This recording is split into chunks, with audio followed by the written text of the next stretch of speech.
Hello everybody, welcome back to American Textbook Reading.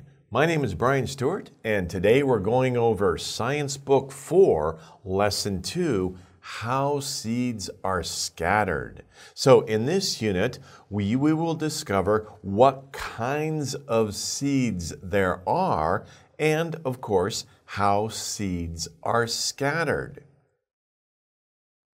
As usual, we start with the vocabulary, and you may have noticed a difficult word in the unit title, How Seeds Are Scattered. Well, what does scatter mean? Scatter means to throw or drop objects over an area, usually a wide area. Think about your room, right? If you come home and you take off your clothes, you change from your school clothes to your home comfortable clothes, and how do you do it? You just throw your shirt over there, maybe your pants over there, your belt over there. You scatter your clothes all over the room, okay? Hopefully don't do that. Mom doesn't like it, right? But to scatter is to throw objects or things in a wide area. Not very neatly. Like the picture shows, we see seeds are just tossed on the ground randomly. Okay. Next, we have blow. Right? How strong can you blow? If you're young, you can blow really strongly. Usually, if you have a birthday cake, you have many candles on your cake, and you blow them out. We believe that if you blow out all the candles in one blow, your wish will come true. So, to blow is to make something move by a current of air. Of course, we blow, but blowing doesn't mean that a person or an animal has to do it. It could just happen in nature naturally from the wind, right? If there's a strong wind, the wind blows. And we have a video to show what's going on here. Also, this is very important because as you can see, the boy, he's blowing on a flower. And I just want to point this out before we watch the video. What kind of flower is that? That is called a D-A-N, dandelion. It's not a lion, it's a dandelion. A dandelion is that type of flower. Let's watch a video of the dandelion being blown in the wind. Here we go. There's the dandelion. Let's watch as the wind blows it. Okay, here we go. There's the wind. The wind comes along and blows it. Now what happened? All these little things here, actually you see these little pieces here? Those are seeds, right? The wind comes along and blows the dandelion seeds and they are scattered, okay? And that's how the plant reproduces itself because new plants will grow. By the way, it's very interesting that people will say dandelions, you can predict the weather by looking at the dandelion. If it's nice weather, the dandelion has a nice ball shape like we saw at the beginning of the video. But if there's high humidity, it's going to rain, then the petals of the dandelion close up over the flower. So if you see that, you say, oh, it's going to rain. Interesting. Okay. Next word is land. Now, if something is flying in the air, like a dandelion seed that's blowing in the wind, after a while the wind will stop or get weaker, and the dandelion seed will come down and touch back onto land, and then we say that it lands. So land is a noun, right? It's the ground that you stand on, but land is also a verb because we use it to say that something that was flying comes back to the ground.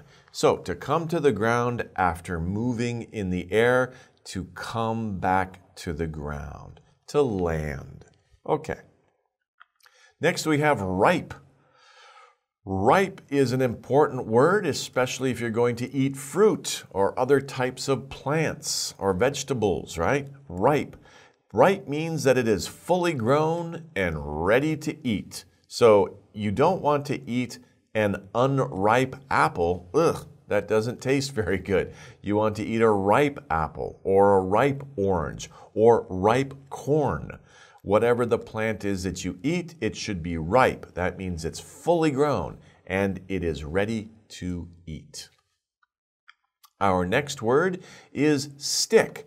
Now, stick has a couple of different meanings. Of course, you can say, I have a stick, right? You have a tree branch and you wave it around. That's a noun, but we're not talking about that definition here. Stick here is a verb.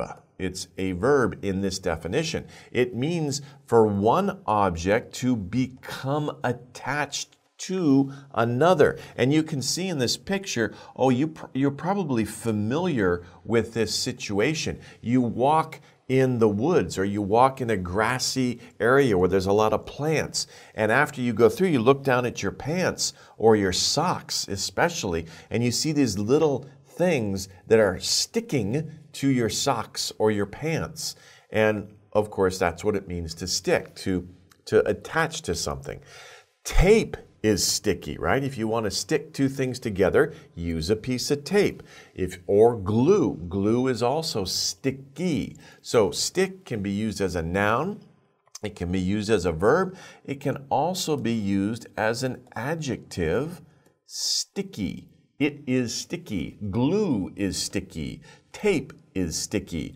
Parts of plants are sticky. They will stick to you. Okay, next. Drop. Drop, of course, just means to let something fall or to fall by itself. Of course, it's a verb. If you just let go of something, it will drop. Of course, when the earlier example we looked at with the dandelion seeds, they're flying in the wind is blowing, so the dandelion seed is flying in the air. What happens when the wind stops? Whoop, the dandelion seed drops to the ground. It lands, okay? So to drop means to fall from the air or fall from a high place down to a lower place. It can mean to land if the object winds up on the ground, okay? So there's different kinds of landings. There's good landings and not so good landings. Okay, anyway, to drop. Burr. Now, we talked about stick. Remember when we saw that picture for stick? We saw those little pieces of the plant that sticks to your socks. They're really hard to get out, aren't they? Well, what part of the plant is that? We call that a burr. Burr are little hooks on a seed that can stick to things. And of course, many plants will do this. They'll have the little tiny hooks, very small, but if you look at them carefully, especially with a magnifying glass, you can see that the little parts of the part of the plant, they're like little hooks, and those hooks grab on to your clothing. And they really like socks, but also pants, and they'll grab onto those and stick with you as you move. So burr is little hooks on a seed that can stick to things. And those are the things that are on your socks or your pants and your shoes. Okay. Fur. Well, first we had burr, now we have fur. The ending sound of R. Burr, fur. In this case, fur, of course, is the hair that covers some animals. Okay, I've got kind of hairy arms, but don't call this fur, right? It's not that thick. I don't have that much hair. But if it's really a lot of hair growing really close together and you cannot see the skin, we call that fur. Look at your dog. Maybe you have a pet dog or a cat or a mouse. That, if you look at the animal, they have very thick hair growing out of their skin. We call that fur. It's the hair that covers some animals. Not all animals, but many animals, especially mammals, have fur, but not humans. We don't have fur, so don't say that about a human being. It's not nice. Okay, anyway, good. Okay, so those are our words for the lesson.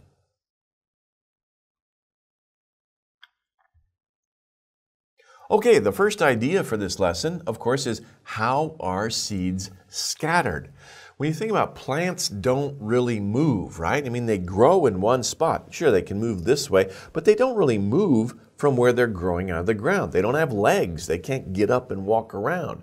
So how do plants produce other plants? If they make smaller plants right where they are, well, then they will die, right? Because there's not enough land or water or sunlight in that area around the plant to support many plants. So the plants have to have some way to spread out and to grow in other areas. So to do that, they need to scatter their seeds. How do they do that? Well, we saw one example when we saw the video. We saw the dandelion will scatter their seeds by the wind, and these seeds can travel very far and make new plants far away from the mother plant or the parent plant, okay? Now, seeds can also be scattered by water, right? And here we see, this looks like a coconut, right? A coconut and a little coconut plant, a baby coconut tree is growing out of the coconut while it's floating in the water. And that's why coconuts will float on water, because the plant, if it drops the coconut, hits water, it might float to another island. And then the new coconut tree will grow on another island far away from the parent plant. So that's interesting. Also, seeds are scattered by animals. You'll notice we talked about fir, we talked about burr, and we talked about stick, right? So animals, when they walk through plants, the seeds might stick to the animal's fur and then drop off later, and that's how they are scattered in nature, and that's how plants can spread out and make sure that they,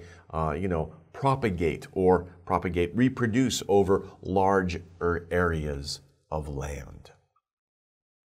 Okay, the second idea is different kinds of seeds. And we can kind of get the idea of different kinds of seeds when we talked about the first main idea, how seeds are scattered, right? We see that some are small and they can blow in the wind, while others might be heavier or bigger, but they can float on water. So there are many different kinds of seeds.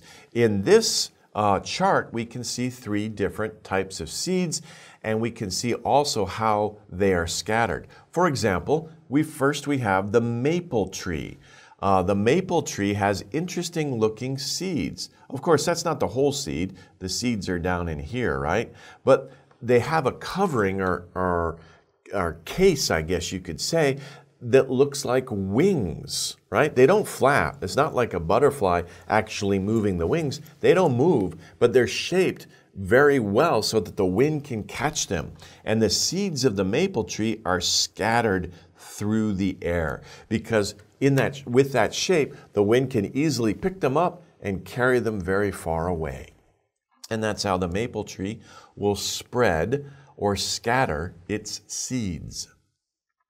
Next, we have the water lily. And water lily, we can see right away, okay, those seeds are scattered by water. But the water lily has seeds that float on lakes. Float means to stay at the surface of the water. So the seeds will stay at the surface of the water. If they sink, they'll get stuck on the bottom, right? So they stay on the surface of the water and they can move to different parts of the lake or even down rivers to other parts or other areas of land. And that's how the water lily will spread its seeds. Now, chestnut tree. Of course, you know chestnuts. I think in Korean you say pam, right? Those are delicious, especially in the late fall, around November and even in December. People will cook chestnuts on a fire. They're very warm and they're very delicious, aren't they? But of course, when you see the chestnut that you get from the store or from the people selling them on the street, they're brown, they have a thick, smooth covering, right? But that's not how they grow on the tree. On the tree, they have another skin around them with, it looks like fur, and that's actually little burrs. It's the little hooks. And chestnut burrs, right? You can see them here. It looks like the hair here, but these have the little hooks on them, and they'll stick onto the fur. They'll stick on the fur or feathers of animals. So fur of normal animals, of mammals, or they get stuck on the feathers of birds. And especially if you get stuck on the feather bird, you can travel very far, right? Because birds will fly long distances and then they fall off in another area. So different kinds of seeds will use different types of techniques or methods to spread out, right? Maybe they're light and they're small, so they can be carried by the wind. Maybe they might be larger, but they can float on water. They're not heavy, they're very light, so they float on water. And some seeds even use little hooks to stick onto animals or birds that do move and can move the seeds for them. So it's a very interesting idea. Okay, now it's time for the reading. So as usual, read along with me or read along in your mind. Practice the pronunciation and focus on the vocabulary for this lesson. Are you ready? Let's begin. Plants grow from seeds. It is difficult for a seed to grow in the same space as its parent. If seeds are scattered, they are more likely to grow into new plants. Seeds are scattered in many ways. The wind can blow seeds away from a plant. Where a seed lands, it might grow into a new plant. Sometimes the seeds are inside fruits. Animals like to eat ripe fruit. Sometimes birds take fruit from a plant and fly away. When they land and eat the fruit, the seeds fall out. Birds can scatter seeds over a large area, as we talked about. Some seeds have burrs. These seeds can stick to an animal's fur. The animal moves around, and the seeds can drop off the animal in different areas. Seeds can be scattered this way. The wind and animals help scatter seeds, and so plants have more space to live in. Okay, that's the reading, and it's interesting, as we talked about before, this reading kind of shows you how plants can continue to grow and how they can make sure that there's enough room for their descendants or their babies, if you will, to grow. Because as the reading pointed out, if there's not enough area around the mother or parent plant for more plants to grow, it gets too crowded, right? There's not enough resources, so they have to spread out. Okay. How is this reading organized? Now here we're looking at cause and effect. And basically we have three different causes and three different effects. That's what they're breaking this down into. The wind can be a cause, the animals can be a cause, and also seeds with burrs can be a cause. That's our three causes here. So let's fill in the blanks in this chart. First, we have the cause, and that results in an effect. What is the cause? The cause is the wind can beep seeds away from a plant. So what do we talk about? Remember this action, right? What am I doing? I am blowing. So the wind can blow seeds away from a plant. That's the cause. What is the effect? Well, the seeds land in different areas. That's the effect. And so seeds have new areas, a lot of resources. They have enough resources to grow. Hopefully, if they land in the right area. Okay, next we have animals like to eat beep fruit and move around. So fruit is our noun, right? So we need some kind of adjective to describe fruit. What kind of fruit do animals eat? Well, of course, animals aren't going to eat fruit that is not ready to eat, so they're going to eat ripe fruit. Ripe means ready to eat, fully grown and ready to eat. It doesn't always mean ready to eat. I mean, some things can be ripe and you don't eat them. It just means fully grown. But when we're talking about plants, vegetables, fruits, things like that, ripe means ready to eat. So animals eat ripe fruit, they move around, and then this way animals can do what? They can scatter seeds. They can scatter seeds. There's different ways. in the reading, it said that birds, when they eat the fruit, right, the seeds fall out. Other animals, when they eat the fruit, the seed passes through their body and comes out the other end when they go to the bathroom. So that's another way that seeds can be distributed or scattered throughout a large area. Didn't say that in the reading, but that's an interesting thing that does happen. Okay, seeds with burrs can what? Okay, remember, if you're walking through a field, there's a lot of grass, those burrs do what? They stick to you. So seeds with burrs can stick to and beep animals. So stick to animals and drop off animals. So first they stick, of course.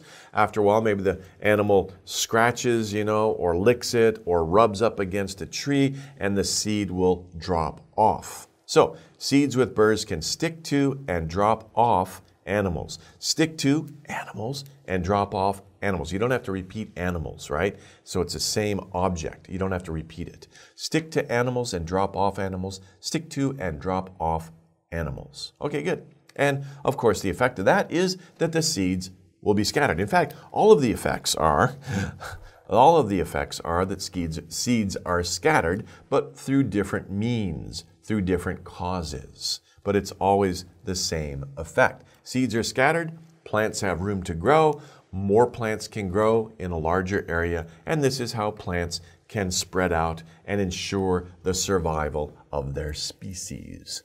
Okay, interesting lesson. So if you ever wondered, how do plants spread out? How does a forest grow? Don't all the trees grow? Shouldn't all the trees grow in the same area?